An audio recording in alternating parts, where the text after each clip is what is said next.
مغفرت فرما، اے اللہ ہماری مغفرت فرما، ہم تیرے دربار میں قصوروار ہیں، ہم پوری کی پوری امت گنہگار ہیں، اے اللہ ہم اپنے لیے پوری امت کے لیے مغفرت کی درخواست کرتے ہیں، ہماری اور پوری امت کی پوری پوری مغفرت فرما، ہماری اور پوری امت کی پوری پوری مغفرت فرما،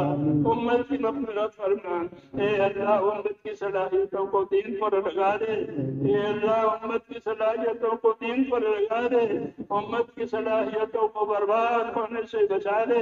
امت کے مالوں کی، جانوں کی، آبروں کی، دین کی اے اللہ ہر جگہ حفاظت فرما لے، پوری امت کو خیر سے مالا مال فرما، پوری امت کو ہر شر سے، ہر فتنے سے، ہر بلا بیماری سے اے اللہ بھرپور حفاظت فرما، اے اللہ دین کی نقل و حرکت اور دین کی محنت اور دین کی دوسری خدمتیں ہو رہی ہیں، جتنی دینی محنتیں ہو رہی ہیں تجھے پسند ہے، ان تمام محنتوں کو قبول فرما، اے اللہ ان محنتوں کو قبول فرما، اے اللہ ان محنتوں کو قبول فرما، محنت کرنے والوں کو، ذمہ داری کا پورا کرنے والوں کو اپنے کرم سے قبول فرما، اور ہم سب کو اپنے مقبول بندوں میں داخل فرما، اے اللہ ہم سب کو اپنے مقبول بندوں میں داخل فرما، اے اللہ ہمیں اپنے مقبول بندوں میں داخل فرما، کسی کو بھی رد نہ فرما، ایک ایک امتی کو قبول فرما، ایک ایک امتی کی صلاحیت کو دین پر لگا کر اس کو اپنے دین پر لگا دے، اور موت تک اخلاص اور استقامت کے ساتھ ہم کو اپنے دین پر جمنے والا بنا دے، مرنے کا وقت آئے تو اے اللہ کامل ایمان پر ہمیں خاتمہ نصیب فرما، کامل ایمان پر ہمیں خاتمہ نصیب فرما،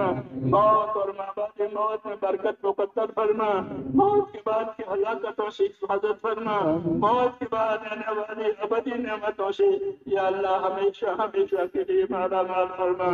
جن دوستوں بھائیوں بزرگوں نے دعاؤں کے لیے کہا لکھا ہے یہ وہ دعاؤں کے متوقع ہیں، وہ کہہ نہیں پائے ہیں، اے اللہ ان کی تمام جائز مرادیں پوری فرما، ان کی مرادیں پوری فرما، اس میں برکت عطا فرما، ان کے لیے خیر کا فیصلہ فرما،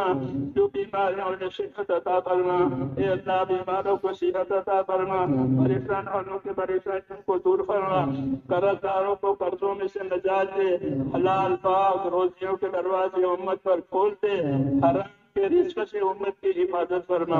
حرام کے رزق سے امت کی حفاظت فرما، اے اللہ جب تک زندگی کے دن باقی ہیں تیرے حکموں پر، تیری نبی کے اطاعت پر ہمیں چلنے چلا